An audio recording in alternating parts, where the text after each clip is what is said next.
Okay. Welcome back for the last session of today, the last of the technical program of the special event. And our last speaker is Lukas Esterle from Aarhus University in Denmark.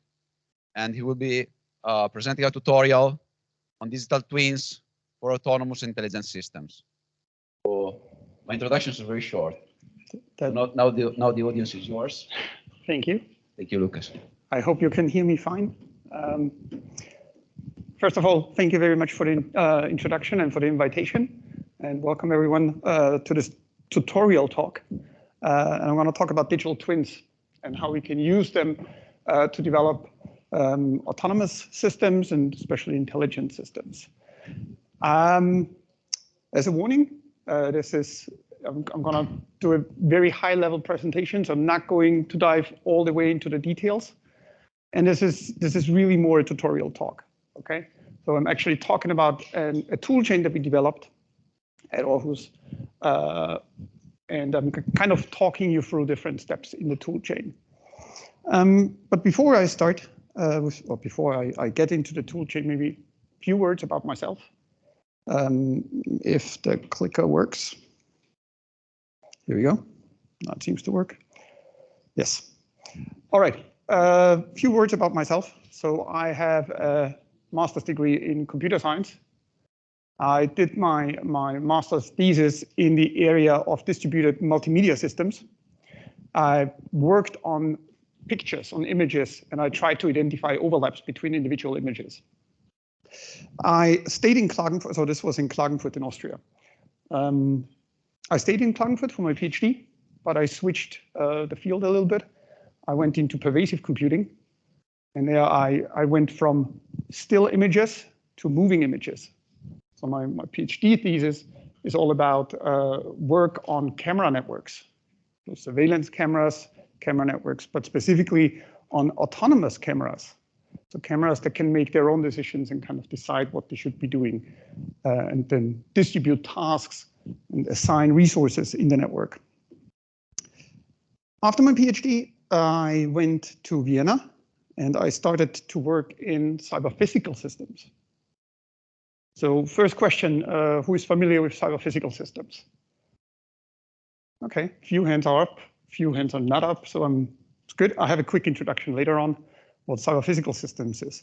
The important thing is basically what we did, or what I did in Vienna, is I used the cameras to kind of also start controlling or getting feedback for control systems. After that, I went to Birmingham and had a Marie Curie Fellowship at Aston University and at the University of Birmingham. And from static cameras, I actually went to mobile cameras. Okay, so I gave the cameras more autonomy. Okay. I also briefly became a lecturer in computer science there before Brexit happened. And then Brexit did happen, and I decided also to get out and move to Denmark, where I'm now an associate professor in electrical engineering and computer engineering. Right? And at Aarhus University, I lead the Autonomous Intelligent Systems group. All right, so much to my background. The important thing is, since I came to Aarhus, I also got a lot into digital twins. And I started to work a lot with digital twins and used them to develop and improve intelligent systems. Okay. So what are we going to do or talk about in the next 2 hours? So quick rough agenda, what's going on, or what's going to happen. I will start with a quick overview and an introduction. So we talk about terminologies, and I'm going to start introducing the so-called IntoCPS toolchain. Okay, so you have an idea of what we developed in Aarhus and what we're working with.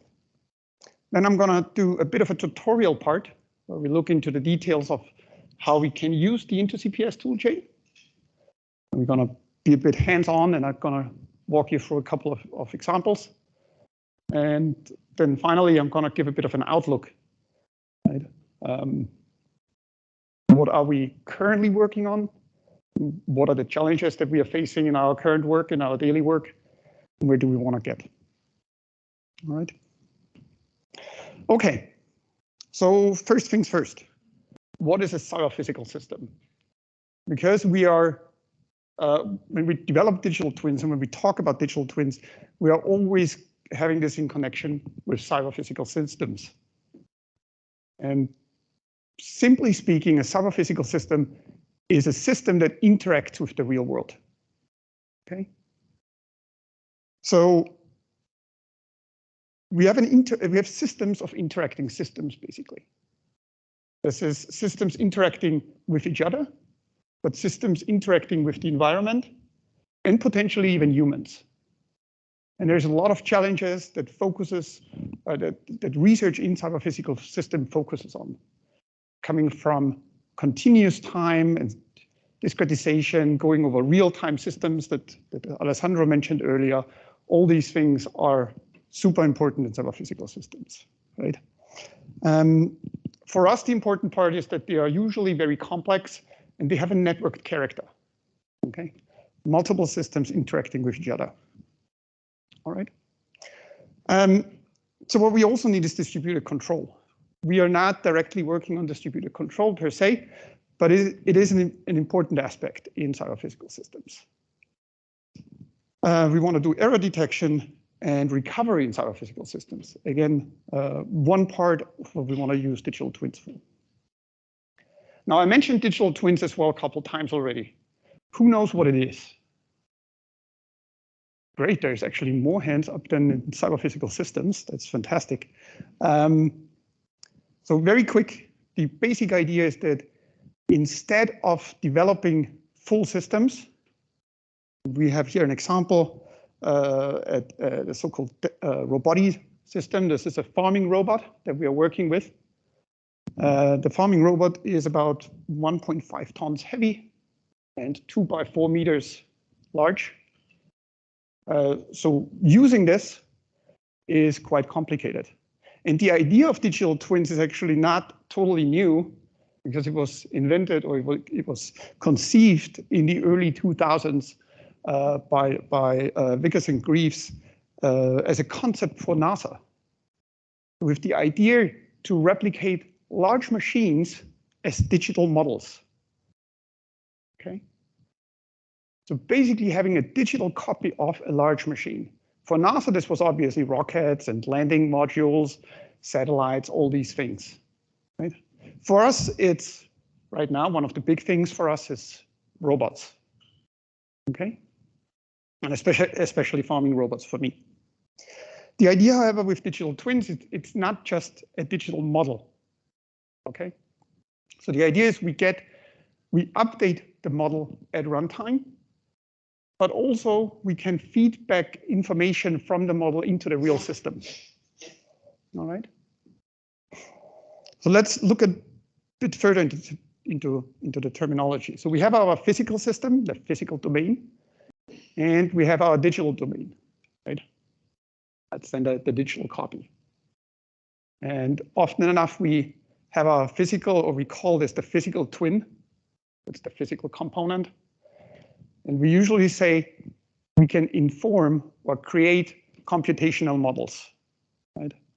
And that's basically the first point that we have to make when we want to create a digital twin. Create a computational model. This is usually done at design time, okay? And when it's only used in design time, then we usually talk about a digital model or a computer model, right? Now, obviously, we are not only in design time, we are also want to look into runtime. So basically, we go from the physical twin and want to update the model, right? Send updates from what the machine is experiencing in the real world into the computer model. And then we talk about a digital shadow, because it's replicating what the real machine does, just like a shadow does. Okay. Now, in order to create a twin, we basically want a bidirectional communication. Okay. That's the basic idea. Okay. We can update the computer model, but we can also use the computer model to kind of simulate different things, almost something like an MPC controller, right? It allows us to model or kind of try to simulate future steps. Okay. And then give feedback to the actual system. Okay, so much to the terminology. Now, when we build models, we obviously are not building the full model as a single thing, right? And we could, but it might be a lot of work, especially when you consider that there are a lot of small components that interact with each other in this cyber-physical system, right? So if we go back to our little robot, we have things like an engine, we have tires, we have suspensions, transmissions, and potentially attachments that we want to have. Right? And of course, again, a single person might be able to model all these components, but usually this is done by multiple different teams. So what we look into in order to create complete digital twins of the entire system is something that's called co-simulation. Right? And the idea here of co-simulation is having individual models that we can simulate and execute where they are interacting with each other. Right? So there is a connection between the individual models, just like in a cyber-physical system. Right? But we have to model and simulate them as a full system, and that's where co-simulation comes in. The nice and the interesting thing about co-simulation is also we can easily replace models. Well, easy. At least we can add different models and execute different models. So we can have different engines, different attachments, different types of tires, different suspensions and transmissions potentially, or more stuff even. Oil pumps, fuel pumps, stuff like this. Okay. All right. So in a nutshell, we can say we want to do cyber-physical systems engineering from a model to the full system. Right? But as I said, this is usually not done as an individual task, but it's a collaborative, multidisciplinary task, multidisciplinary activity to model the entire system. We want to do co-simulation. We want to enable people to actually model and simulate the full system all together, coming from individual models. And for this, we want to look into a tool chain. So we don't want to force people to use a single tool, but enable them to use the individual specialized tools and bring them together in a single tool chain and allow them to co-simulate these big models and create a full digital twin. Right? Bringing us to the full digital twin. And then use this digital twin to improve intelligent systems and autonomous systems to make them even safer and better and more with higher performance and so on and so forth. All right, so practically what is co-simulation? As I said, it's simulation of a system, right? And the idea is, simply speaking, that we can couple multiple, potentially different simulators with each other. Doesn't need to be different ones, it doesn't even be multiples, but often enough it is multiple heterogeneous simulators. Right? Optionally, they can operate as a black box, which is great for IP protection. But actually, I think I have another slide on this. Yeah, and built with different formalisms or tools. All right. We also want to test and run our co-simulations in different scenarios, in all kinds of scenarios. And we want to have a good description of our system. And obviously, we want a good description of the simulators and the different dependencies. Okay. All right. As I said, we also potentially want to have this as a black box, right? Which is fantastic for IP protection, as I already mentioned, because basically what we can do is we can get our co-simulation modules as a complete black box. And then we can simulate and execute this in our tool chain without knowing what's happening inside. Okay. But in order to do this, we need a standard that allows us to communicate and connect different modules. And the standard that is used by industry quite a lot is the so-called functional mockup unit, or FMU, and the functional mockup interface standard. Okay, short FMI. Basically, the idea here is this, that models and their simulator are coupled and exported as a standardized C library. Okay, so we basically bring the simulator and the model together in one standardized C library and have a standardized interface where we can connect those individual modules and simulators.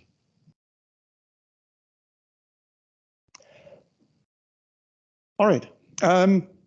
Yes. What else? The library itself is acting as a full black box, and it can even be accessed remotely, which again increases IP security, so the intelligence protection. Making sure that nobody knows how your actual model works in detail, because you're only exchanging the output of your models. So looking into the FMU, we basically have 3 steps here. So we have the first FMU. This is now shown. Let's see if I can get my cursor somewhere. No. Not sure. Okay, never mind. So on the left, we see the full FMU. In the middle, we see the FMU contains a model and a solver. The solver is basically the simulator. Right? And then we can further look into the model. This can either be symbolic information or a compiled model, so including code and things like this. Okay. Now that we have the potential of creating FMUs, we also wanted to look in how can we make sure that, how would a process look like to create a digital twin and then a full cyber-physical system, right, based on FMUs and digital twins. And there the new toolchain for CPS design was conceived. And it's in parts probably what you are familiar with when we talk about software engineering, right? Where we have as a first step, and now I have to find my cursor because otherwise, here we go. So as a first step, we have our requirements that we usually have, right? But similar to agile approaches, the CPS design or the into CPS design approach is more agile. So we have our requirements. We can start with those, and then the idea is that we can generate system models and FMI models in order to have heterogeneous system models. And those heterogeneous system models we can utilize to simulate initial versions of our system. Now, these model in the loop co-simulations. Okay, this does not work very well. So this co-simulation model in the loop simulation can give feedback to our heterogeneous model simulations. But also the heterogeneous system model itself can give feedback to our requirements, right? The nice thing with the into-CPS toolchain is we can also replace individual models and directly go into modeling or co-simulation with hardware or software in the loop. So the nice thing is we can basically replace individual models and bring in the actual hardware or the actual software instead. Okay, so this brings us to the code and hardware. We can do continuous testing, update our heterogeneous models if necessary, or go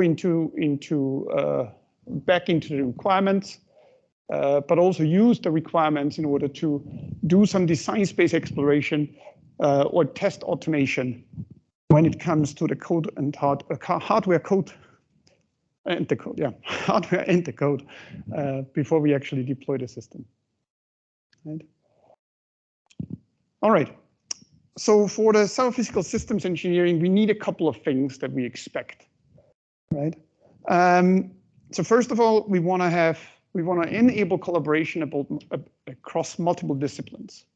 As I said earlier, CPS is a multidisciplinary activity, CPS engineering, right? Furthermore, as with any product, we obviously want to keep development costs low. Right? We also want to make sure we are quick to get our product to the market, which kind of plays into the same direction of keeping the costs low, right? The quicker we can develop, the lower the costs. We also want to make sure that if we have complex system designs, that we can actually explore different designs efficiently and also rapidly, right? We also want to ensure that our system is safe. We're not having any nasty faults that cause either financial or have a financial impact, or even worse, and negative impact on human lives. We want to build good documentation for the entire system and the entire process. And we want to build confidence for our system in all the external stakeholders. So everyone who is supposed to use our system. So the unique selling point, so to say, for us, for the Into CPS toolchain and the Into CPS process, is really that we are getting a faster route to market, because we can immediately start off with building models and testing models, right? Keeping it open in the tool chain and using an open standard to couple different simulators and models, we're avoiding that there's a vendor lock-in, right? There's not a single tool that is required to be used. We can also explore large design spaces efficiently, so we can do a lot of design space exploration in our tool, which allows us to limit the physical testing quite a lot. Okay.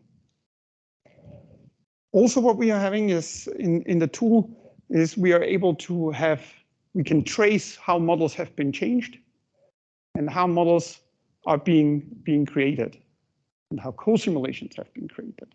Okay. So introducing traceability into the process. All right. Now, when we do CPS engineering, we can outline the general workflow. We start off with the requirements engineering, and then usually as a first starting point, often enough we have to build our first models, right? And one way to do this modeling is using a specific language, a design language called System Modeling Language, or in short, SysML. Okay, that allows us to design or describe systems and system components. Right? The nice thing is with SysML, we can actually derive simulation models directly. Okay, and from the simulation models, we create an FMU, functional mockup unit. Right? And that is being connected in a so-called multi-model. It's basically feeding into the digital twin at the end. Now, on the other side, we could also have a library. So when we have already developed a couple of models, or if we get models from component developers, and we add those to a library, which can also be connected to a multi-model. Okay, in order to create a full digital twin. And then in the Into CPS toolchain, we can do currently 3 specific things. That's on the one side, the simulation of individual systems, which we get results for, obviously. We can do some model checking, right? And we can do hardware in the loop as well as software in the loop simulations. Okay. All right. So a little bit more about the toolchain. maybe not a little bit more details about the toolchain. So I said we can develop system models with SysML. A tool for this is called Modelio. This Modelio system allows us to describe our model. Okay, the Modelio application. Using the model description, we can import this description into different simulators. This can be simulators such as Overture, 20sim, or OpenModelica, simulation tools to simulate model simulations. We can use these three tools currently to actually derive FMUs. Okay. All right. There's also RT tester. So this is the real-time tester suite, which also allows us to extract FMUs. We then can add those to the co-simulation engine within the IntoCPS platform, and derive or generate our results by performing and executing simulations. In addition, we can also use 20sim4C, which allows us to do hardware-in-the-loop simulations. Okay. All right. And then we have the IntoCPS platform. So the IntoCPS platform, and I'm going to talk about this in the second part of my talk, a little bit more details. We can configure different co-simulations, obviously launch them as well. We can do some design space exploration. We can do some model checking, some test automation. We also developed an interface to view results in real time during the simulation. And we integrated the traceability to ensure that we can see how models changed. And we also can, we also interact with all the other elements. So we utilize the FMUs, right, in order to create and launch the co-simulation, and use the co-simulation engine in order to generate our results that then can be integrated in the IntoCPS platform as well. All this is done automatically. And of course, we have the traceability daemon that can be used. All right, the co-simulation engine is also something we developed at Aarhus. Currently, it supports the FMI 2.0 standard entirely, so the master algorithm compliant of FMI 2.0. FMI 3.0, I have to be honest, I'm not sure if it has been released yet, but it is implemented. So this is definitely progressing. The latest standard is implemented as well. We can do in the co-simulation engine discrete event simulations as well as continuous time simulations. Right? We tested and run. We tested. You can use the IntoCPS platform on all like standard operating systems, Linux, macOS, and Windows. But I have to say, Windows allows full functionality. On Mac and Linux, there is a bit of a restriction when it comes to the visualization of simulations. What else? We can also do web-based and electron-based stuff or applications. We can have fixed and variable step size in our simulations. Okay. Yeah, FMI 2.0 support also for import and export of Overture, OpenModelica, and 20sim models. And we tested this also with a couple of other tools that are available, such as Daimola, Modelion, 4DX, SimulationX, and Unity. So for example, we can use Unity to simulate and visualize certain tools. Okay. We also developed a connection to ROS and Gazebo, so we can also use these tools to simulate to visualize our simulations. Right. Now, in order to execute and create such a co-simulation and develop a full digital twin, it's a couple of different steps that we have to go through. Right? So the first part is requirements engineering. I'm not going to go into details of this slide, right? But as you can see, this is, well, I'm not sure if you can see, it's a bit small. But basically, this is a representation for a system in SysML. And as you notice, there's somewhat similarities to other modeling languages, right? If you're familiar with UML, it looks somewhat familiar. Okay. So using SysML, you can kind of define and design your requirements. And then you can go from there and develop your architectural models. So here on the top, we see an architectural structure diagram. And the lower part is the connection diagram. And these are what is called the SysML profiles, different SysML profiles. All right. All right, then from the system modeling, we go to the simulation modeling. So we have to define and decide how our simulation should be executed. And in the Into CPS platform, we follow a discrete event first approach, right? After we've done the discrete event simulation, we then go to the continuous time simulations. Right? And we do this first for all individual models, right? Before we move into multi-models, where we then connect all the individual ones. Okay. All right. And then we can do analysis within the system. And what we usually think of is design space exploration. So an example for design space exploration, or maybe before we go into the example, who is familiar with design space exploration? Great, no one. I can teach you something new.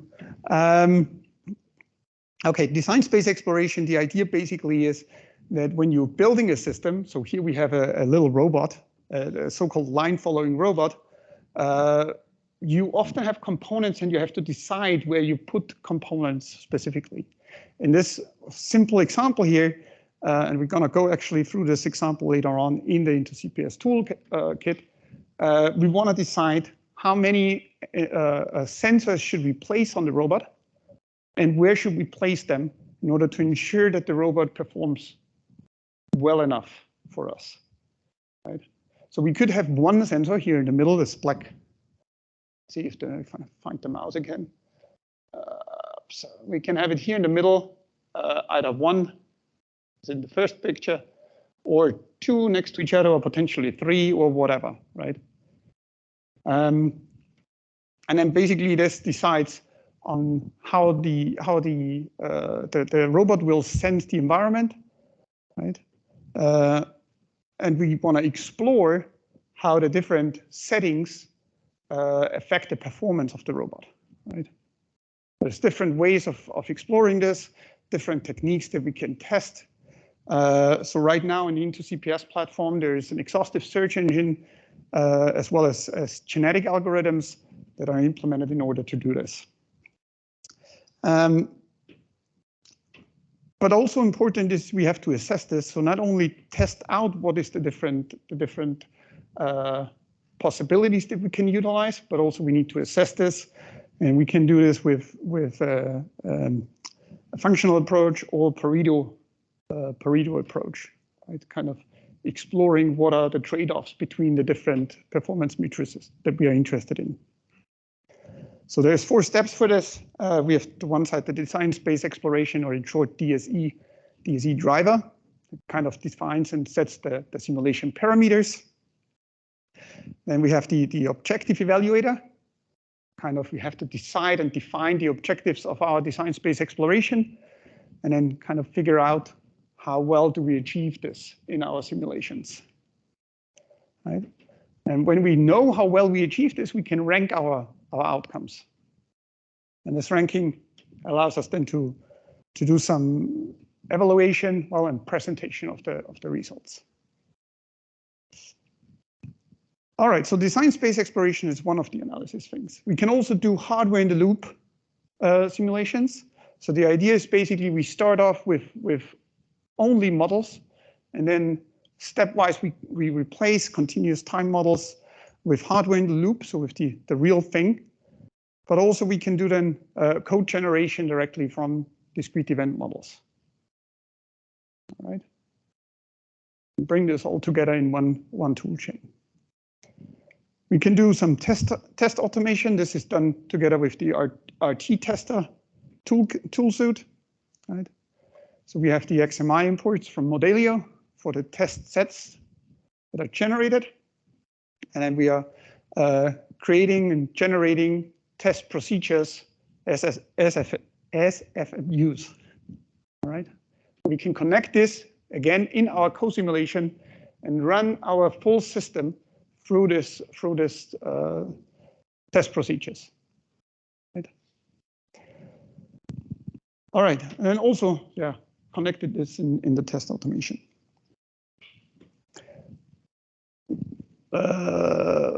Second to last bit is model checking capabilities. I'm not gonna go into details of model checking.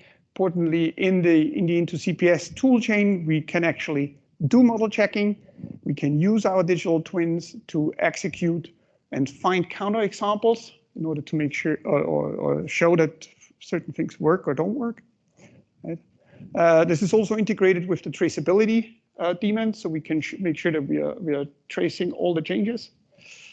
And we can use different abstractions for continuous time signals for the analysis for LTLs, so linear time logic. Right? And then the last bit is the traceability and provenance of the system.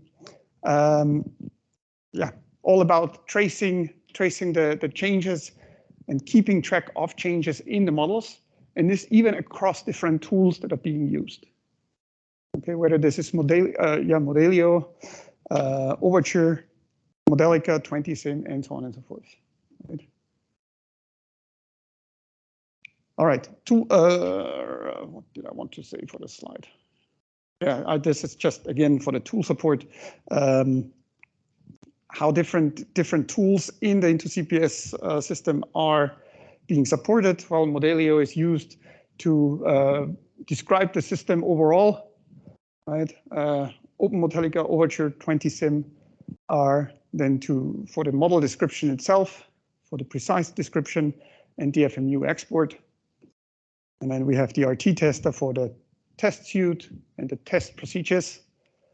And then obviously the Into CPS app itself in order to do the co-simulation and keep track of the different simulations that we perform and different experiments that we perform.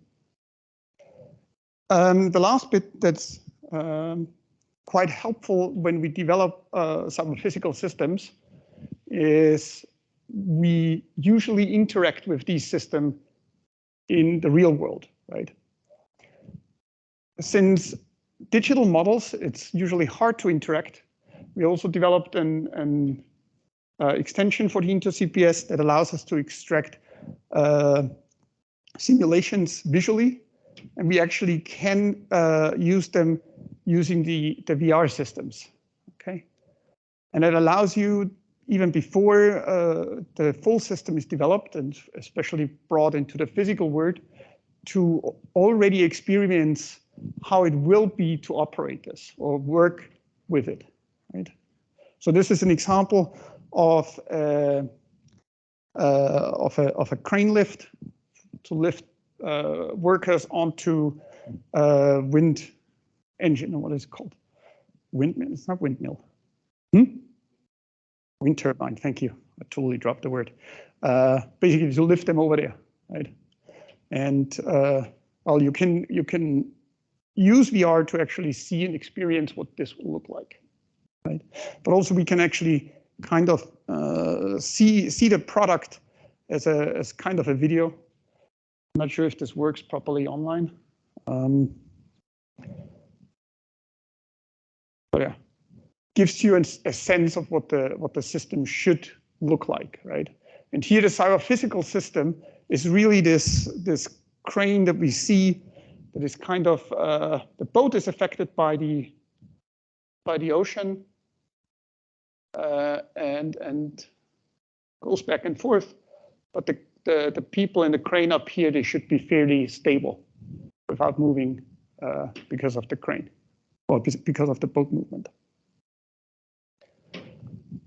All right, so at the beginning of the talk, I started off with what we need as CPS engineers, right? So I had these points here, what we require for CPS engineering. And we believe we can, we're able to kind of capture quite a few of those points within the Into CPS toolchain. Right? So the first thing is enable collaborative engineering across the entire disciplines. Right? With the Into CPS toolchain, we actually can allow this because we're using an open standard, and we enable everyone to work with their specialized tools and then bring them together in one big simulation. Right? We can keep development costs low because we don't have to do physical tests. We can do a lot in virtual settings, especially design space exploration can be here a huge help. We can test things out before we actually build them. Time to market can be kept quite short because we can do rapid development in digital twins. We can develop digital twins rapidly. We can change digital twins easily and get quicker to the market. Right?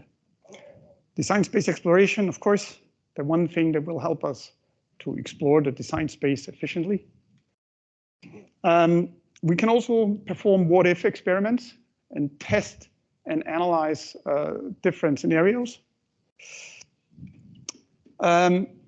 We get documentation over changes of things in our models, right?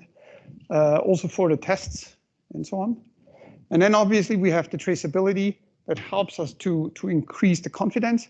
And using the VR system gives us an extra kind of step to kind of show what we will build in the future and what it should be and look and feel like.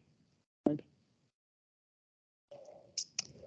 All right, so this was the short overview on what the Into CPS toolchain is.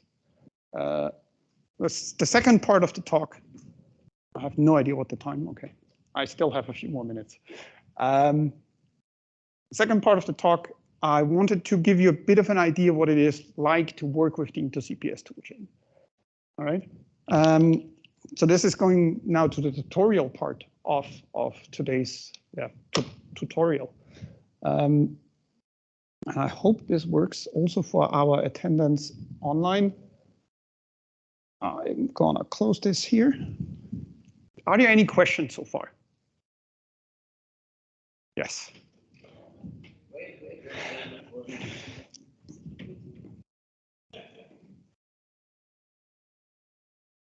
You have tried this toolchain to create a product, right? Yes.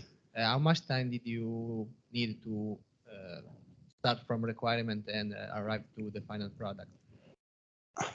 That is very hard to say because it depends heavily on the system, right? I mean, and I'm going to talk about a couple of systems later. But one of the things we actually did very recently, I have students that work on an autonomous driving race car. And they have started, well, with the semester. That was, I lost track of time, that was in February. They started in February. And they're having a car that is driving, basically, as a digital twin. So, yes, that works. But then again, it depends on what you need to build yourself from scratch and what is available in the libraries. Right? So, for example, for them, the visualization of the car was already available. So they didn't have to draw it, basically. All right. So let's talk about the Into CPS app. So maybe before we go there, I'm going to go back here. I know I'm not in the presentation mode, but I wanted to show this slide very quickly. because the Into CPS tool, I'm not sure if I mentioned this yet, is obviously free to use. So you can get the Into CPS tool online. And well, if you click this link, then you should get here to this lovely page where you can actually download the software and also some training tutorials, which we're gonna not talk through all of them, but some of them. All right. Okay.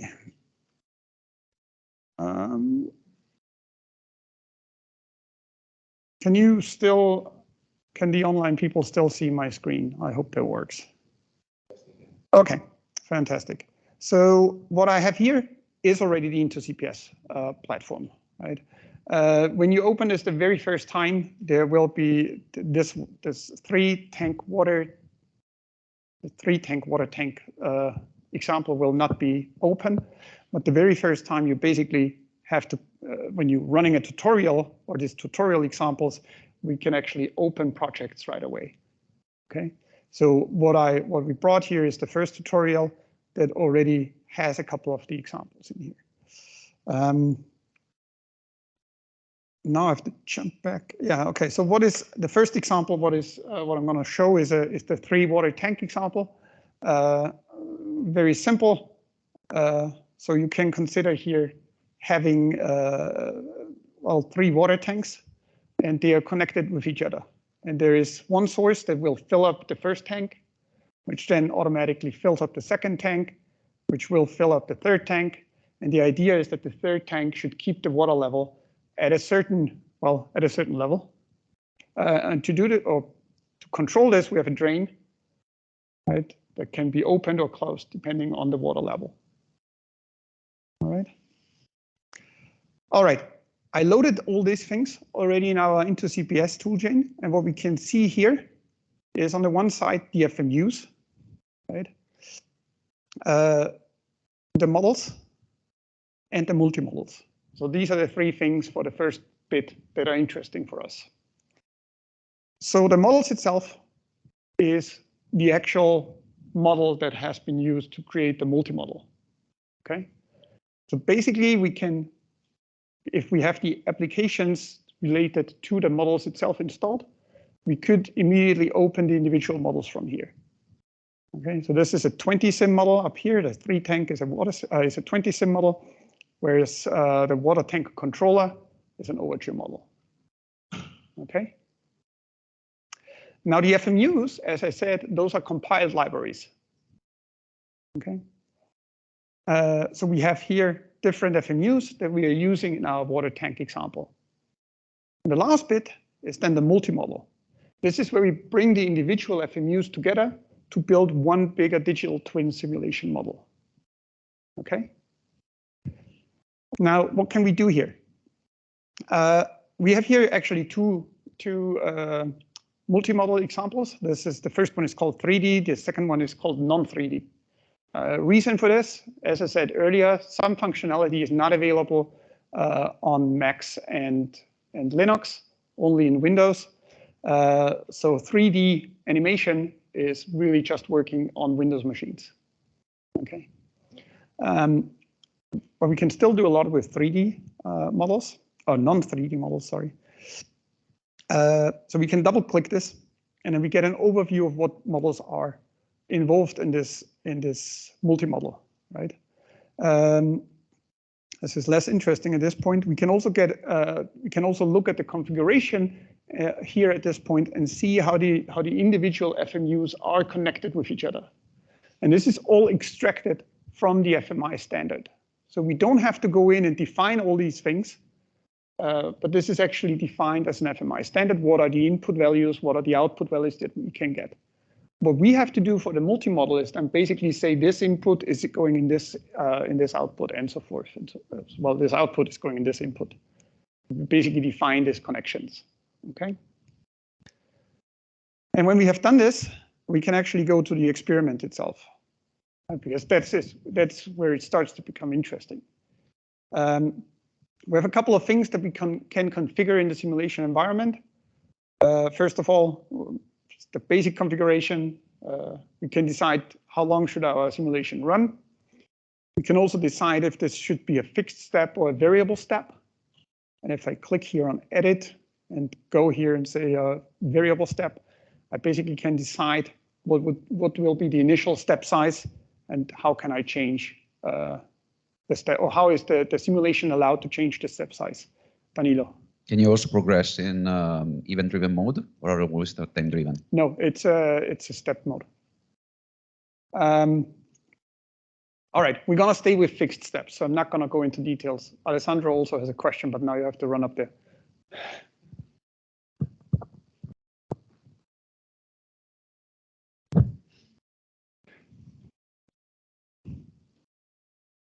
So very quickly, how much knowledge do you need to have in order to sort of select this type of parameters of numerical analysis methods? Because especially if you're using different FMUs coming from different vendors, you might or might not have even the possibility of selecting completely freely these parameters. If, you're absolutely right. So you will need to have quite some understanding of how the models work themselves. With the flexible steps, you can do a bit of guesswork and hope you hit the parameters. But if your fixed steps are off, then you have problems. Yeah. All right. Good. There's a couple of other configurations that we can set up, such as visibilities.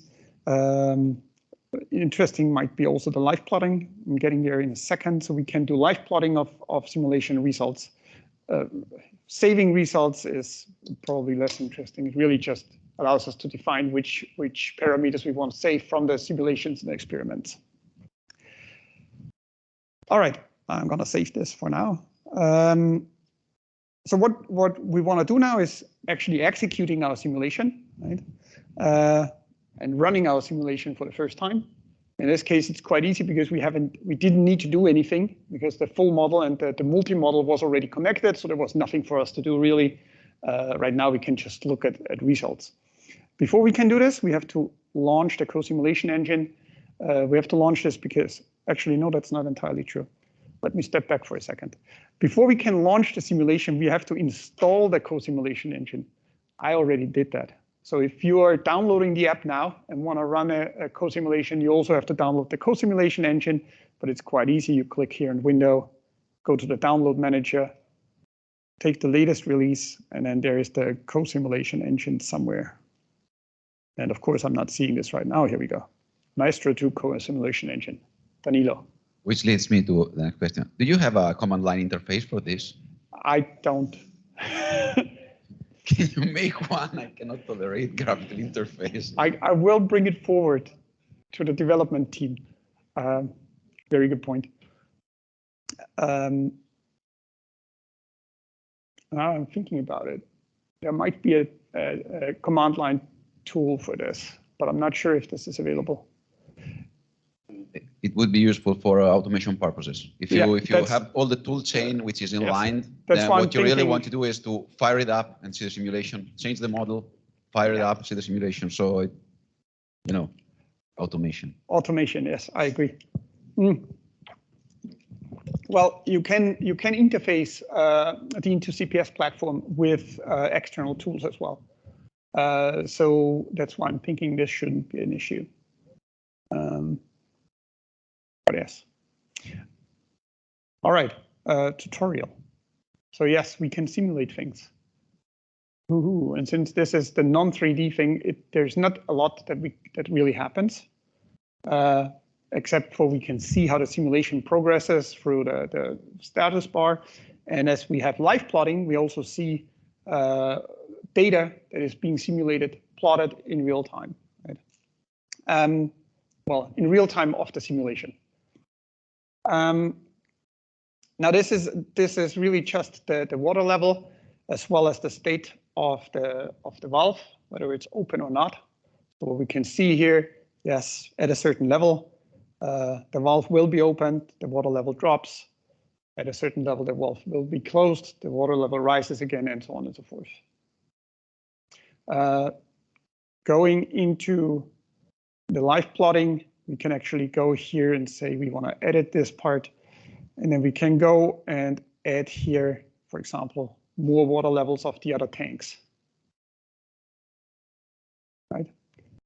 So if I simulate this again, and we should also get the water levels of the other two tanks that come beforehand, that are not controlled per se. All right. All right. The nicer thing, or the more interesting thing, and that's why I brought my own machine, because then I have Windows here as well, is running this with 3D animations. Then we get like this little window. We can click on the 3D animation, and we see how the water comes in the first tank. It's connected to the second tank, and then this is going to the third tank, and this third tank is continuously kind of keeping the water level in between those two limits, right? Opening the valve when it's needed, and so on and so forth. Right? All right, if I stop this here, now it's almost done. All right, so this is basically the first part that I wanted to show you. So we can easily execute multi-models. Here we have 3 different tanks.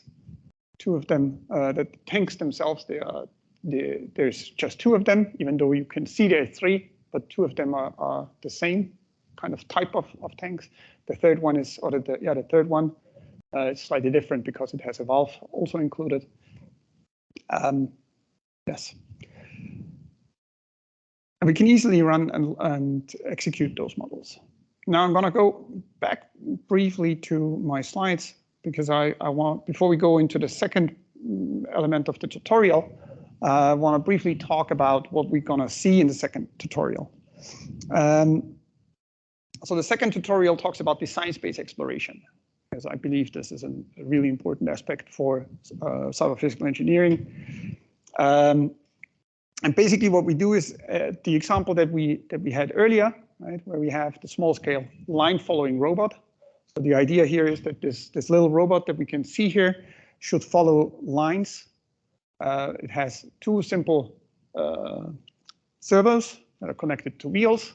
We can basically use each servo to kind of act on the wheels and move the robot forwards, and also steer the robot. And the idea is that we have 2 we have wheel encoders, and we also have these infrared sensors. And those are mounted in the front. And the goal is to follow a specific, well, an arbitrary line, basically. Specific but arbitrary. So we can design any line, and the robot should follow this line. Okay. Now, I'm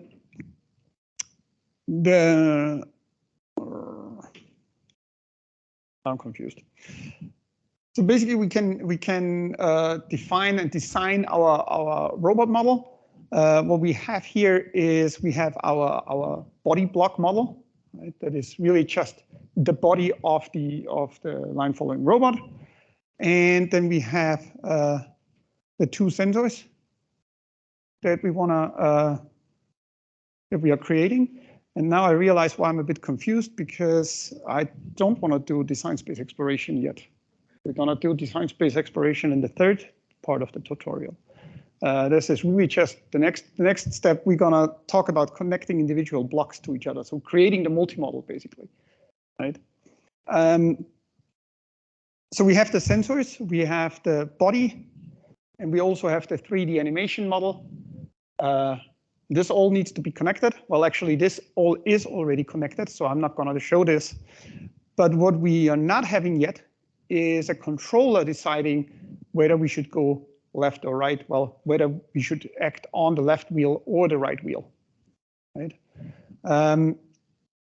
So we do have the controller ready, making the decisions for us. But what we haven't done yet is connecting the individual parts of the controller to the body, but also getting the sensor data into the controller, right? So that's basically the second example that we want to look through into CPS platform.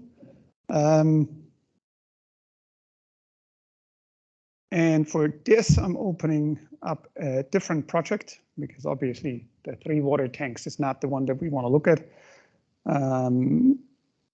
But we want to have this line following robot example. All right. So what we have here is, again, the FMUs for our line following robot. And we have our multi-model that we are interested in, right? And here we have to go into the configuration because we want to define the actual, or we want to, well, build the full configuration here. Right? And we can already see we have here the body block, which is B. Then we have our sensor, the second sensor and the first sensor, and the 3D animation. But what we are lacking in the FMUs here is the actual controller, right? So I'm adding an additional FMU, or at least I'm trying. And this FMU is our controller, right? And we also have the FMU of the controller that has been designed and developed by a different person, because we are looking into developing the system model, right, and the full digital twin. Now, using the FMU controller, and we assign this, we automatically get it down here. We have to add an instance. It's a bit of an extra step that I believe can be avoided. And then we have the connections, right? Here in the third part of the multi-model configuration, we have our connections, and those connections basically decide how should the different models be connected to each other. Right? And if we go back here, of course, and look at the full model, right, we can see that the line following robot controller should be connected to the body. So the output should go into the body, whereas it should also receive the inputs from sensor 1 and sensor 2. All right. Now if we go now here into our controller instance, we said the controller should receive should feed into the body. So here the servo left value that is an output has been defined in the FMU as an output, should feed into the input of the body, right? And then the right servo, similar situation, should feed into the body and into the right servo. Okay. And then we also said that the sensors should feed into the controller. So we go here to our sensor 1. The sensor reading obviously should feed into the controller, not the position. That's less important at this point. And it should feed into the controller sensor. So sensor 1 is for the left value, and sensor 2 is for the right value. Now, this is again something that you as an integrator potentially need to know and understand which are the terminologies and how are these things designed. But that's why we have diagrams and overviews, right, that kind of describe how things should sit together. All right, and then the last bit, we also have to create initial values for our models. So here specifically, we have 3 parameters, and again, something that comes from experience or from requirements, documents that have been specified earlier. It can give you an idea on what this value should be. So for us, I know for this example that those value for the backwards rotation, forward speed should work. I say should because this is a live demo and you never know what happens.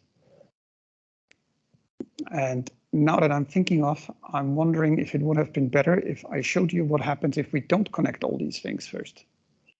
And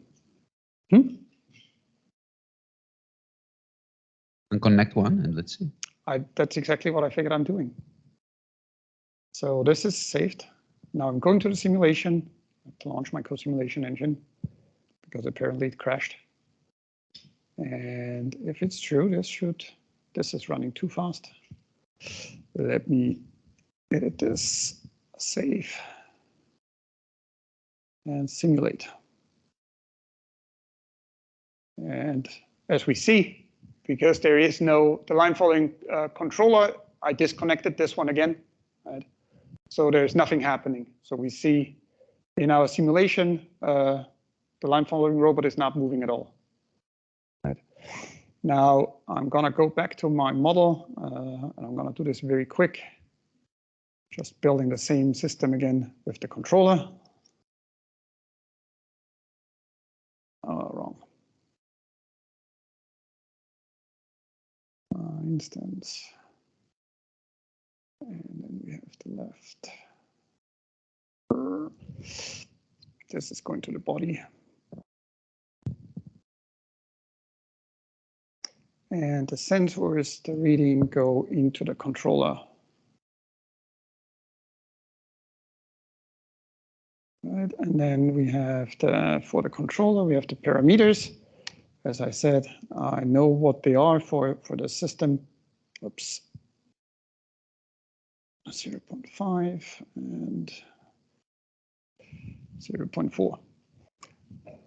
All right, and now I save this and should be able to run our simulation again after I launch.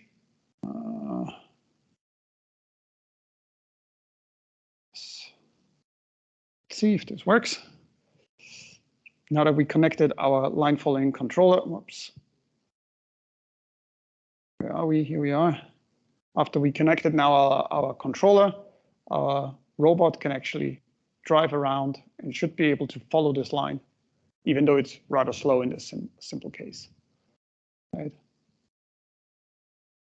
So here, oops. Oh, okay, I give up. Important is that it works. Right. So also coming back to the previous question of Alessandro, yes, you need to have an understanding how the individual models and the individual parts should hang together. So a full system integrator, full system engineer is obviously not a trivial task, and yeah, that's a big job. All right. Good. I have a few more minutes. Then we can go through the last example as well. Before we do this, I'm going to talk a little bit about it because it's design space exploration. Right. So design space exploration. Right. As I said earlier, usually when we have to design cyber physical systems, the cyber physical system, we usually have loads of different parameters that feed into design. We can decide a lot of different aspects when we build our system, right? And these design parameters affect how our cyber physical system will operate. At least many of them do. Right? The thing is, with every additional parameter, we potentially have a new design space that we open up, right? New potential options how to set this design. Right? If we look at the line following robot, if we consider 9 different positions for every single sensor, we get a total of 81 potential combinations, right? And yeah, if we consider the left one as red, the left sensor, the red points, and the green sensor, the right sensor as green points, green dots, we can combine or make combination of those 9 by 9, which leads to 81 different combinations, right? But potentially we want some constraints as well. And within the InterCPS platform, we can actually define certain constraints for our combinations. So this could be one option that we might want to consider. We might also want to consider this one, right? Or something like this, or this. Right? We potentially don't know which one is the optimal solution, right? Even though we probably can guess that that might not work very well. But we might be wrong, right? How would you deal with a mixture of continuous and discrete parameters? I'm not sure what did you start off?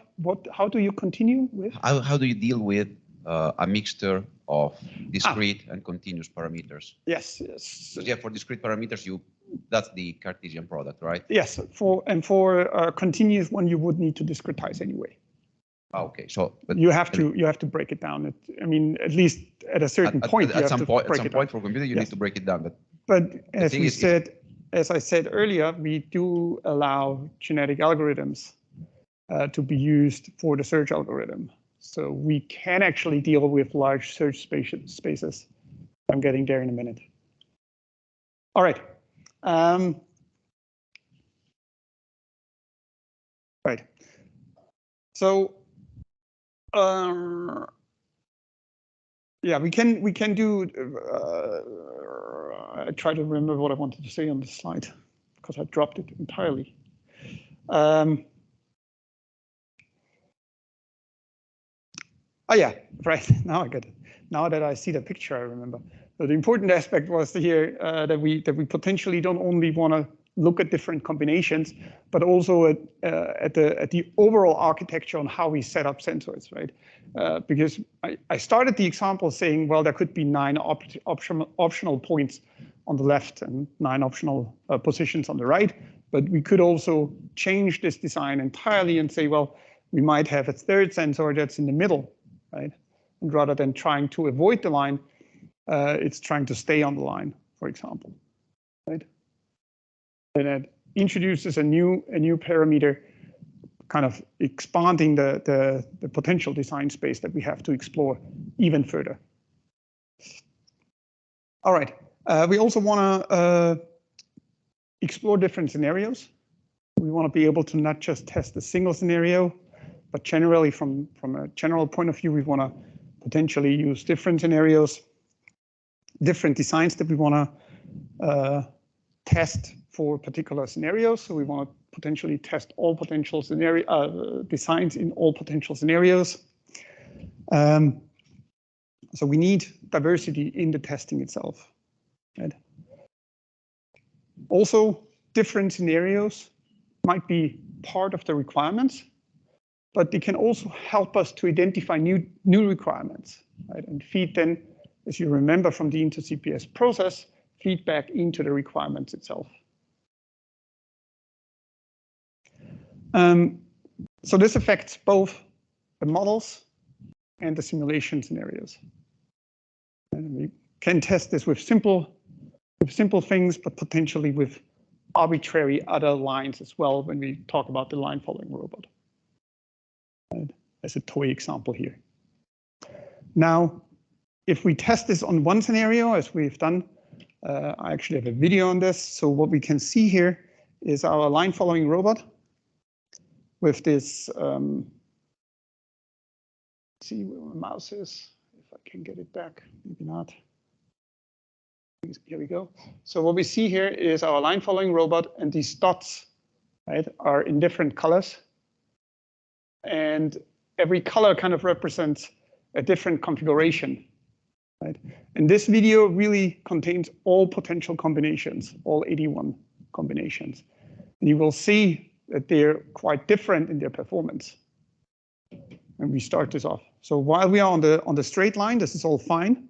But as soon as the curve comes, we have quite a few robots that don't behave at all like we wanted them to behave. And then when the second curve comes, a couple of others drop off. Right? So we immediately see that there can be very big problems. Right? Now, obviously, with the design space exploration, we kind of want to follow or achieve certain objectives. Right? Usually, this is expressed as graphs, but graphs really don't work so well if we want to compare data directly, right? They work for us. We can visually explore the graphs and see that certain things don't work as we want. But if we have 81 potential candidates to evaluate, then graphs can just become too confusing. Right? We can obviously have the visual output, but also the visual output that we just saw, then identifying which of those parameter settings did not work can become tricky. We also can have our tables, and we can go through tables, but it's just cumbersome to work through those. So as an alternative, oh well, okay. That's really just what I said, basically. As an alternative, we can define objectives and do an analysis automatically, right? So for the line following robot, we keep track of the cross-track error, the speed, and the lap time. Right? That's kind of our objectives that we are interested in. Basically, what we do is we have our map, our scenario data, right? And then we look at the cross-track error. So basically, we look how did the robot actually move along the track.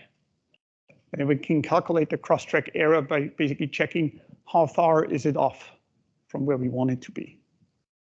Right? So let's go then into the evaluation.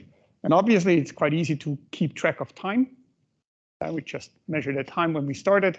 How long did the robot take to do the course in this specific case? And then we get our outputs. Right? And our outputs coming in a standard JSON format. Right? And then we can use those outputs and those evaluation to do some ranking. We can do standard trade-off preferences, something like weighted additive methods, things like this, or an enumeration and scoring. Or we can also do a Pareto analysis. That's visually quite efficient for us to kind of go through and see which parameters work best. Okay. Coming back to what Danilo said earlier, is our search algorithms. How do we decide, or how do we decide how to adjust the search space?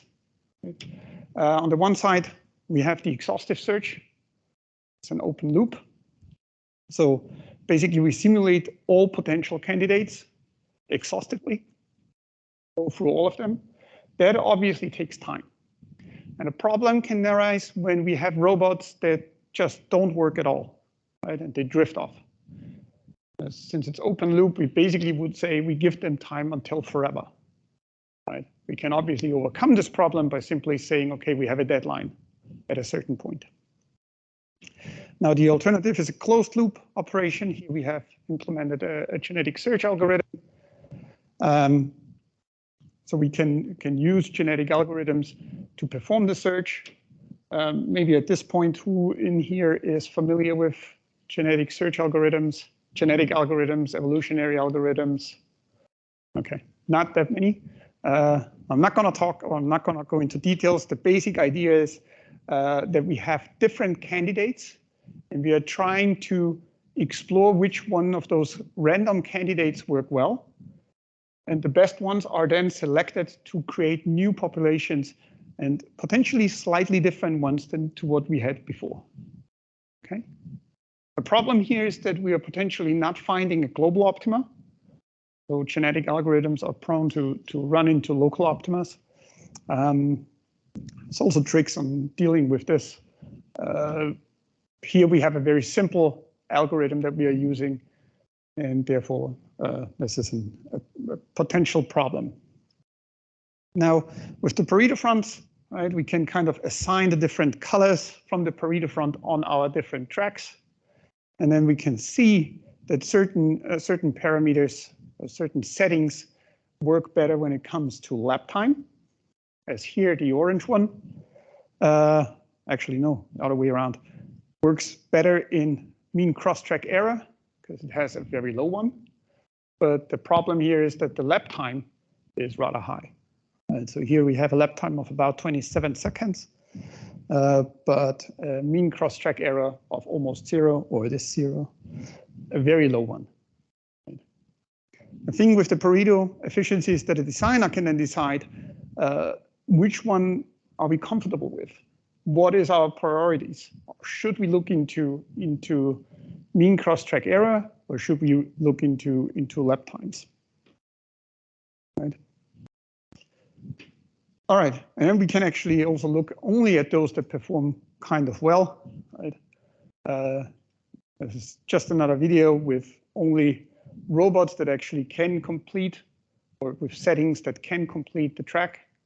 But again, we see that certain robots are slower, but they stick more precisely to the line they should be following. Whereas others are cheating and kind of cutting corners, but then also are faster than others. The behavior of some of those that cut corners, let me think that if you try to make some more complex circuit, some of them will just drift off. Yeah, Yes. get off the track and never come back. Yes, but then you will have a crazy crossed track error. Yeah.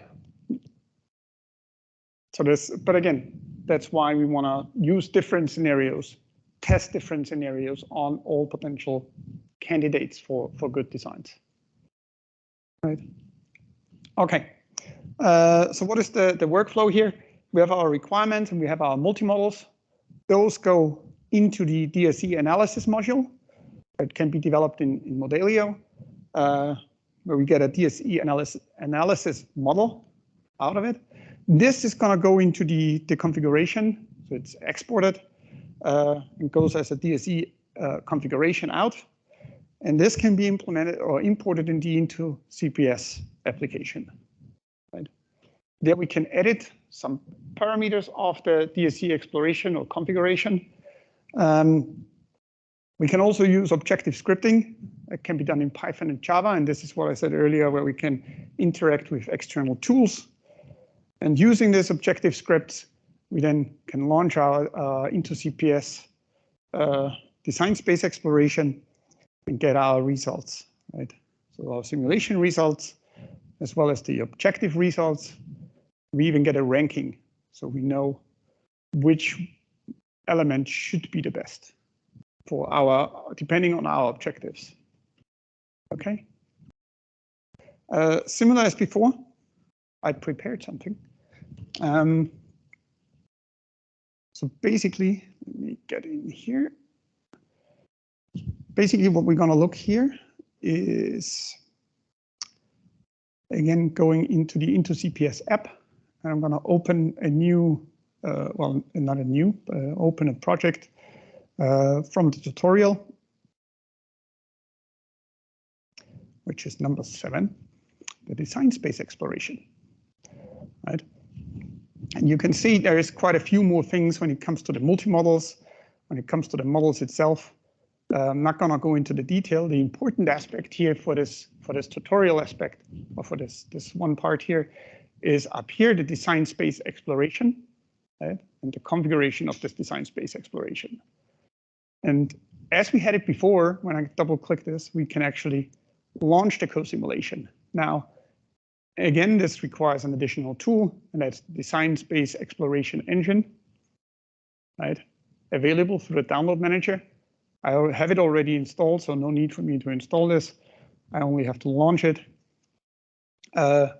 Way more important is that we can actually do a configuration of the design space exploration. And what we can do here, or what we can look into, is what the experiment should look like and what the search algorithms should be. So basically, we have a specific experiment that we want to execute here, right, for the design space exploration. I picked this one on purpose. We can then decide if we want to do exhaustive search or a genetic search. If we go into genetic search, we actually define a few parameters for the genetic algorithm. So if you want to work with this, you should probably read up a little bit on how genetic search algorithms work. For today, we're going to just look at the exhaustive search, and that is straightforward. What else is important? We can define different parameters that we want to explore potentially, right? So we have here different our elements from the robot, and specifically we are interested in the placement of the sensors, right? So what we can do is here we have sensor 1 and sensor 2, and we can define where could they be positioned.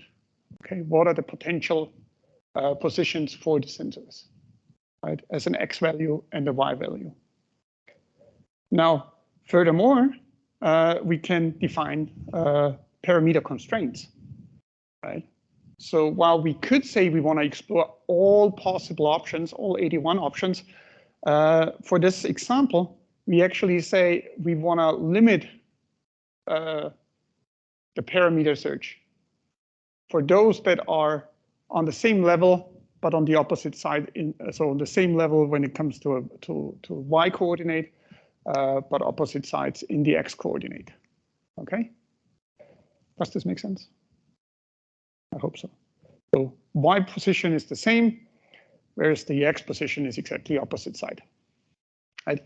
This means that other combinations are ignored in the design space of exploration. Now we also can define here external scripts. I'm not going into the details. Basically, this is really just processing the data that we keep track of. And then the last bit here is the ranking methods. We can decide what we are interested in. So right now, this is we can set here the lap time. We want to minimize this, and we also want the max or the mean cross track error. We want to minimize this, right? Now, if I save this and then start the simulation, the whole thing is gonna or should be starting, and it's running the simulations. Danilo, you have a question. Actually, from the chat, there's Antonio Garcia Dominguez who asks, can DSA into CPS also do swapping of models? For instance, different controllers, different sensors? Okay, I'm not sure if I got the question. If we can swap models with different controllers and different sensors. Antonio, if you want, you can open your mic and ask the question yourself.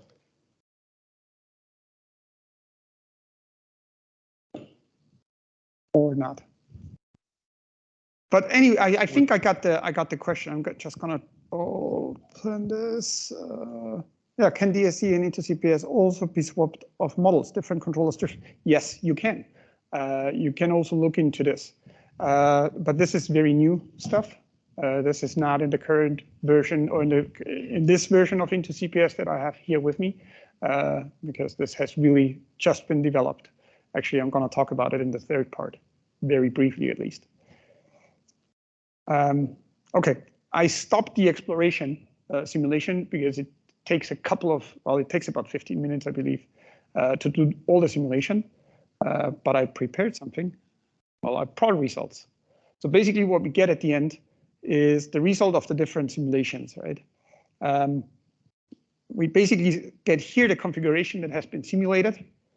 And what we can look at here is the entire results of our simulations. And if it opens, which it doesn't, yes, now it does, it's kind of giving us an output about the Pareto front and the ranking of the different configurations that we can have.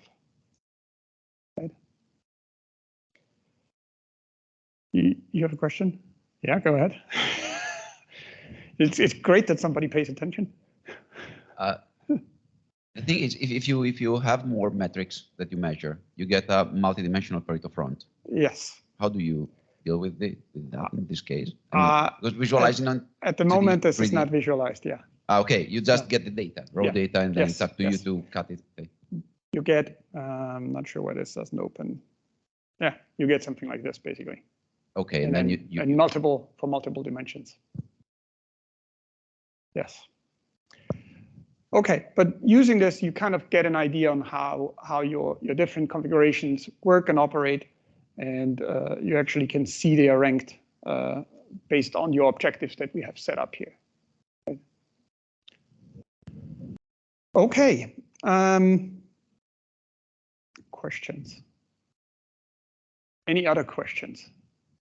We've talked about a lot, or I feel like we've talked about a lot. Don't worry. Yeah, I have a question. Yes. Hi, Lucas. Hey, Elias.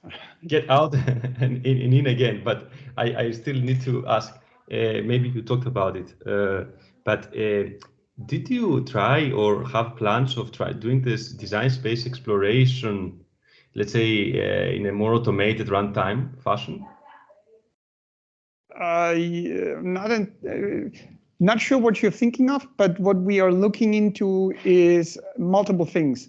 So first off, actually, I might answer your question in the third part of the talk. Okay. But we are looking into doing more dynamic adaptation for the runtime for the design space exploration. So we are also looking into adapting, not only using things like genetic algorithms to set or explore the different parameters, but potentially design scenarios in order to identify corner cases, right? Based on feedback from previous runs. I was mostly thinking, just to explain a little bit myself and the question, the starting point where you said that there is a bidirectional arrow that you update and you inform essentially the physical space from different explorations. I was thinking, for instance, if you couple this to a real system that runs and then you get data from the real system and then you basically run the what-if scenarios in a similar vein that you showed, but that has to be a bit automated, right? Because the system has to do it for you then. Okay, yes. Yeah. Good. Thanks. Fantastic. Just want to know if you try to build the best robot found by the. We did. Yes, and yes. Because in evolutionary robotics, I think there is a problem typically called the reality gap, where. Great, you bring this up. We're talking about the reality gap as well in the third part. But yes, there is a reality gap because that's a tricky. So maybe for everyone, reality gap is basically for those who are not familiar with it, is basically the gap between what we have modeled and what the actual physical system that is then built, that they don't correspond precisely. And we want to kind of, with the digital twin, actually close this reality gap to really make sure that the model is as precise as the digital twin. Potentially, we have to do this at runtime. So if we have to deploy our system early, not necessarily early, but when we realize after deployment that our model is not as precise, we want this to be updated automatically, right? But let me get my slides. And then I can talk about the third part, which is ongoing and future work. Well, mostly, actually, this is ongoing work. Some of it is implemented, but it's not released yet in the current InterCPS application. All right. So what are we working on? Well, I talked a little bit about Roboti, right? About the farming robot in the beginning. And this is one of the big things that we are working on. It's one of the bigger projects that we are working on. What happens at the moment is basically the farmer is controlling the robot directly, more or less, well, with a remote control and a computer kind of telling the robot where to go. And then the robot is expected to execute this command autonomously. However, this is only a single robot at the moment. What we are working on with the company, AgroIntelli, is getting multiple robots to work. Right? Now, this is a bit trickier for a single farmer to control and operate multiple robots at the same time. So as an alternative, we bring in the cloud. And basically, the farmer tells the cloud what he wants the robots to be doing. Cloud distributes the jobs. And then the robots kind of coordinate among each other and kind of operate somewhat autonomously. Now, the idea is that we run a digital twin on two levels. On the one level in the cloud, where the cloud has access to the digital twin models of the robots in order to decide how they should act and behave and do some planning for the robots. But we also want to have the digital twins on the robots themselves in order to make decisions locally, right? And this is, again, where the potential MPC controllers and model predictive controllers come in, where the digital twin is used to kind of simulate what the future should potentially look like, right? And if this is not the case, or if this is a problematic state, we can perform countermeasures. Right. So right now what we are doing is we have on the one side our co-simulation world with the Into-CPS application that allows us to develop digital twins. On the other side, we have the robot, or the real-world robot, but potentially also simulation environments like Gazebo, right? In order to bridge this gap between the simulation world and the real world, we use RabbitMQ. This is a message programming system. And we developed an additional FMU that allows us to communicate directly with the robot. Okay. Now, a big problem, and this is now where the reality gap comes in, well, is the alignment of the digital twin. Are you okay? Okay, I guess so. The alignment of the physical twin and the digital twin. This is where the reality gap comes in, right? So I apologize for my animation skills. I'm not the world's best animator. But let's assume we are running our digital twin and our physical twin in parallel. And sometimes our digital twin will be way faster than the physical twin, which is not a big problem because we simply tell the simulation to run slower, right? More of a problem is if when the robot is running faster than the digital twin can operate, right? That can be an issue. So if the digital twin does not align with the physical twin, that is immediately an issue. So this can be either a temporal alignment or a spatial misalignment, right? So temporal misalignment would be, for example, when we have data coming in and data being processed. If this happens at the same time, everything should be fine, right? As long as we can process the data fast enough, everything is kind of good. It becomes problematic if data is received faster than we can process it, right? Now, we can obviously do something about it by just jumping ahead, right? But that's only really a temporary fix. And also, and that's more important, what happens with the data in between? What if a kid ran out in front of the car and we just skipped this bit data, right? That's an issue. And that's an issue that we are working on in order to kind of make sure that we are not having such gaps or deciding how we deal with such gaps without getting any safety issues. Another aspect with the spatial misalignment is what we often have, especially in the off-road case for our robot, is we usually want to go in a straight line.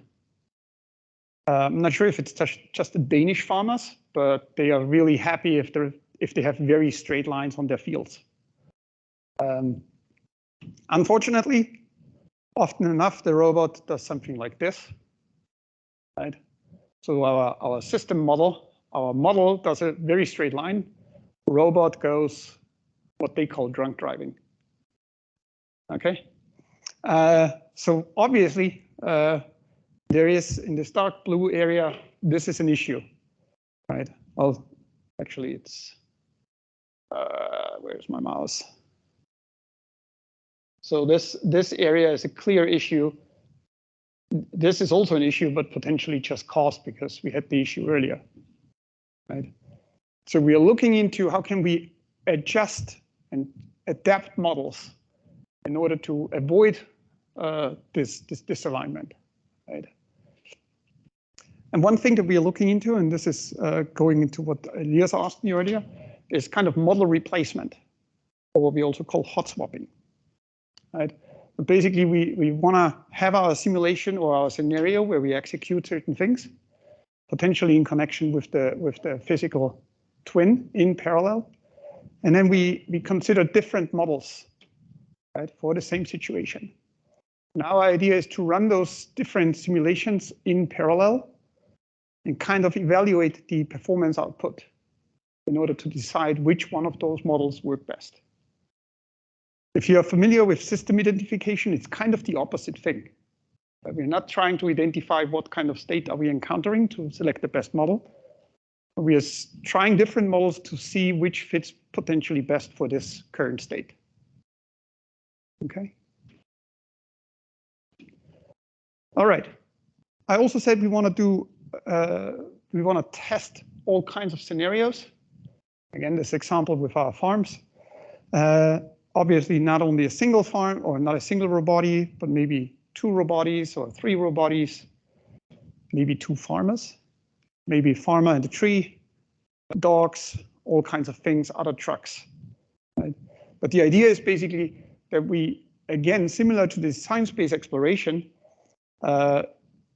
finding the right scenarios kind of lets our state space explode, right, with all the different options. Right? So what we are looking into is using models and running them in individual scenarios, right? And then evaluate them, look at the outcome, and then make adaptations of the scenario based on the outcomes. So basically, we kind of have a feedback loop on the scenario. That's the idea that we are working on. Trying to adapt the scenario based on the performance of previous ones. Trying to find corner cases that we haven't tested yet. Okay.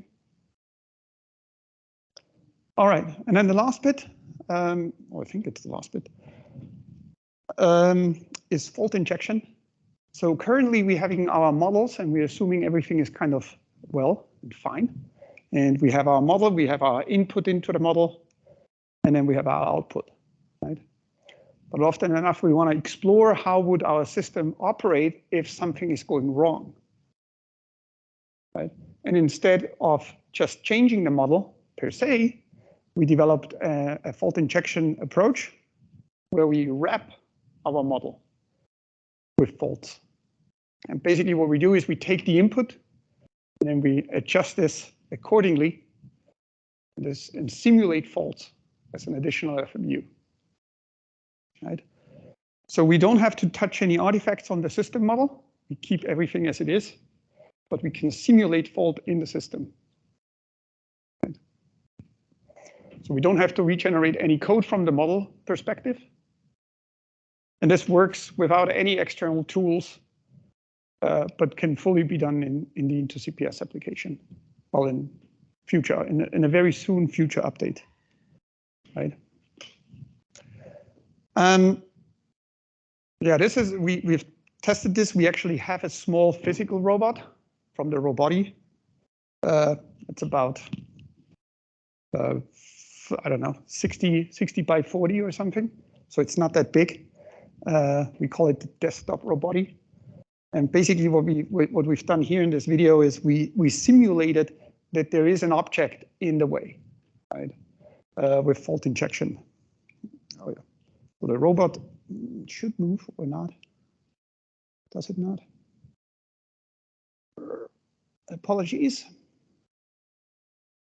So yeah, so we have no, so what we can see here is this white cross on the floor. So this is the real robot that is moving in the real world. And the white cross is where we simulated an object. Right?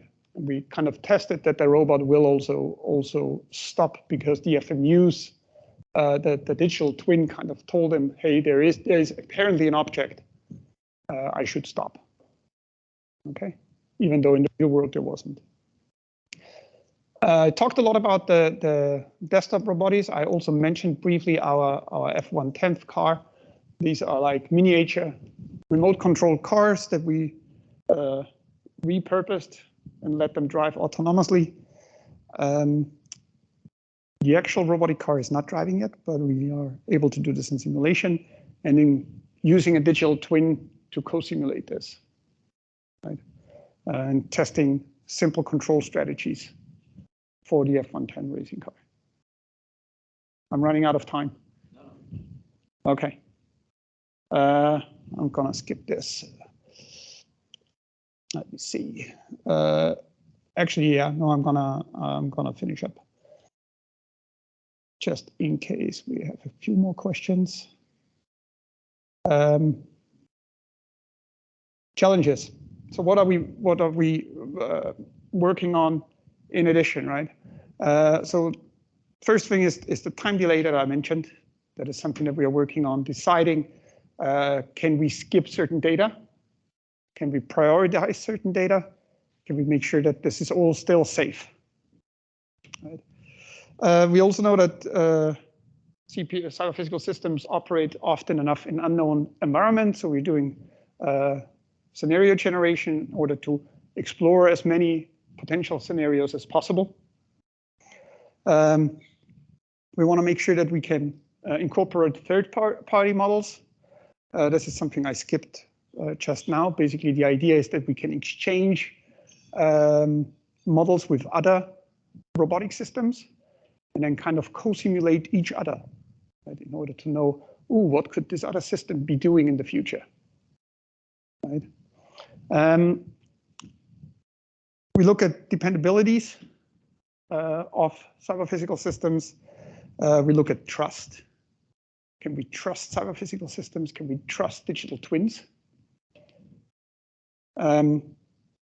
Consistency is something that we look into. Can we make sure that all our models are consistently as well as we need them?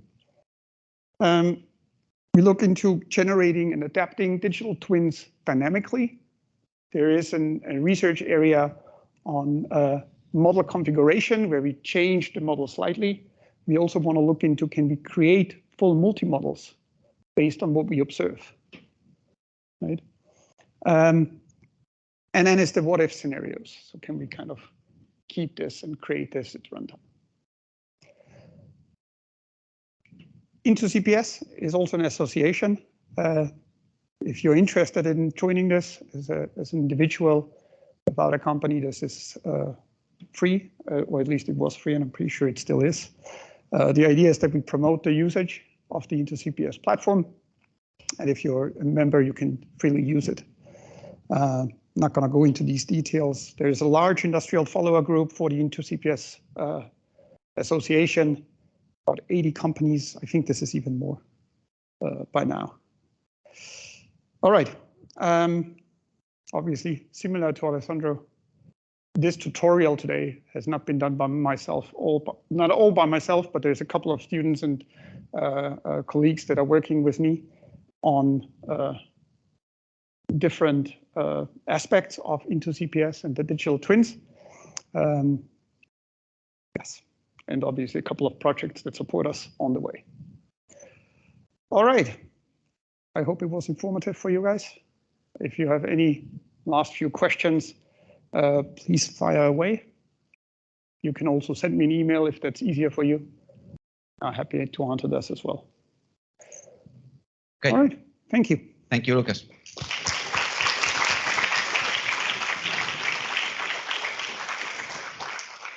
Okay, we have time for a few questions.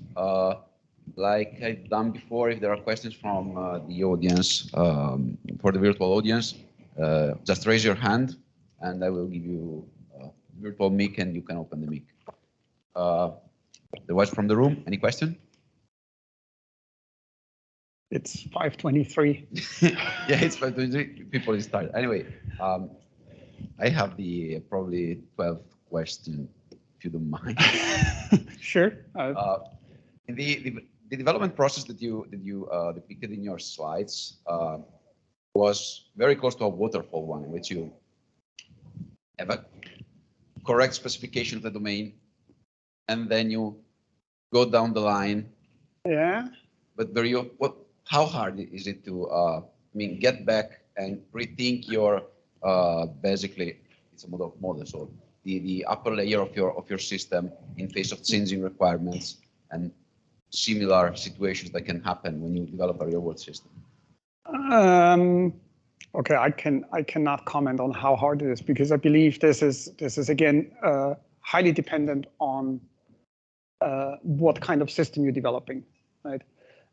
You usually start off with some predefined, or not predefined, but certain requirements are relatively clear and clearly defined. The process I showed you is obviously not for super safety critical systems. You could use it, obviously, but usually in a highly safety critical system, you would follow a more rigorous approach where you have a rigorous requirements definition and formalization approach, right?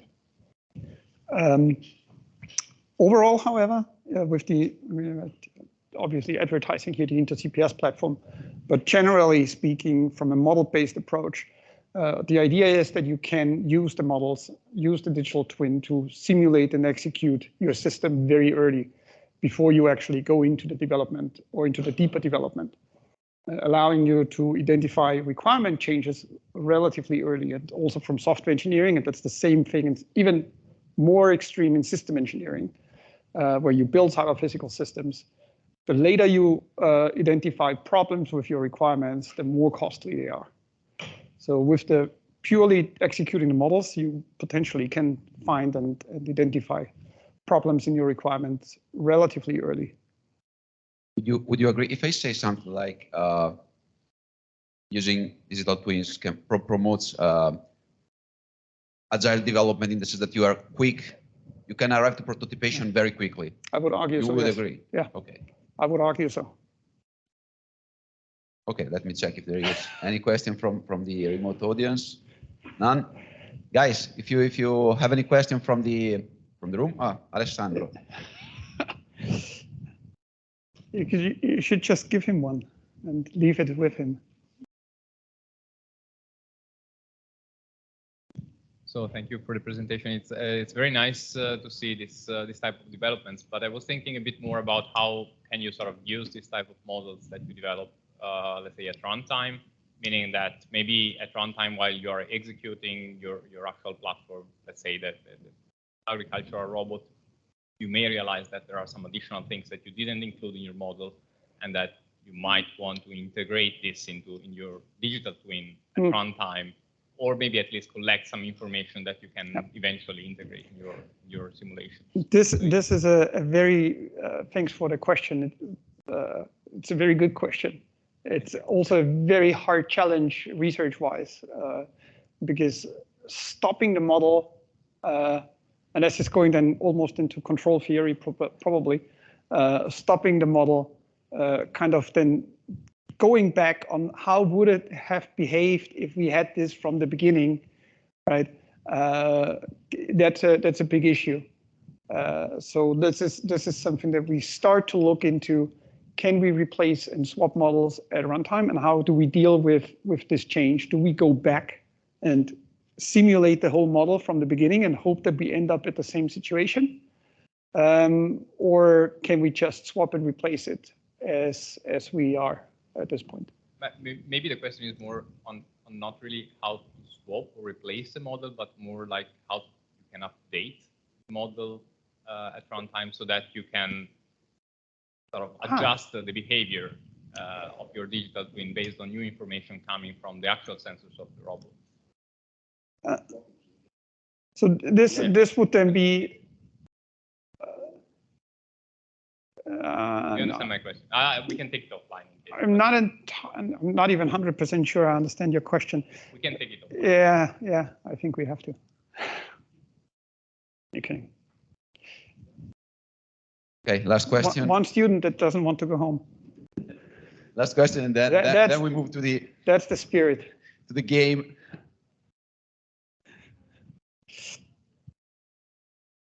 So we work in a European project where we are modeling a robot in the agriculture. And so not me, but we are familiar with ROS and Gazebo and the simulation. But the idea is, when do you stop modeling your problem? I mean, at some point, you want to reach you want to replicate the behavior of the robot, also in the digital world. But at some point, like having 100% precise replica of the behavior becomes really costly. So at some point you say, okay, even if it's 90% similar, I'm fine. So I can stop going on with the modeling, because otherwise it becomes too hard and for a small increase in the precision. Yeah. When do you stop? Well, that's as so often today. It highly depends on your system, right? For safety for an autonomous car, well, please don't stop.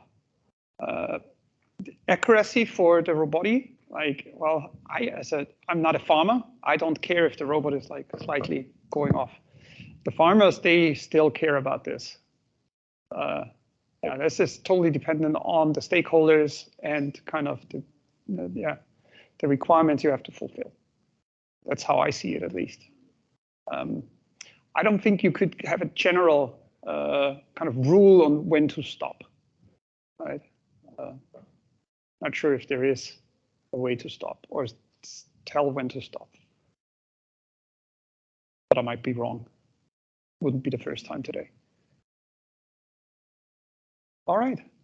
Thank you for attention. Thank you, Lukas. Let's thank our speaker for the last time. Thank you, everyone online. Okay, let me see. Okay. This officially closes the technical program of the special event, of the Italian special event of ACSOS 2022. We are planning 2 more special events. One will be in the UK, and another one is probably gonna be in New Zealand. Details are gonna come up. I'm talking to the audience here in person. I seriously doubt anyone will take a plane for going to an ACSOS special event, but maybe it's of interest for those who are following this conference remotely. Okay, do not disconnect yet. There is the hybrid social event, if we can make it work. It will be a live water game. You will be shown a sequence of facts. They might be facts or fiction. And you're called to decide with your cell phone if you believe it is science or fiction. The faster, the better. So the audience, which is in the room, it's probably a little bit in a position of favor. But first, let's see if I can connect the stuff to Teams, which often is a little bit. What?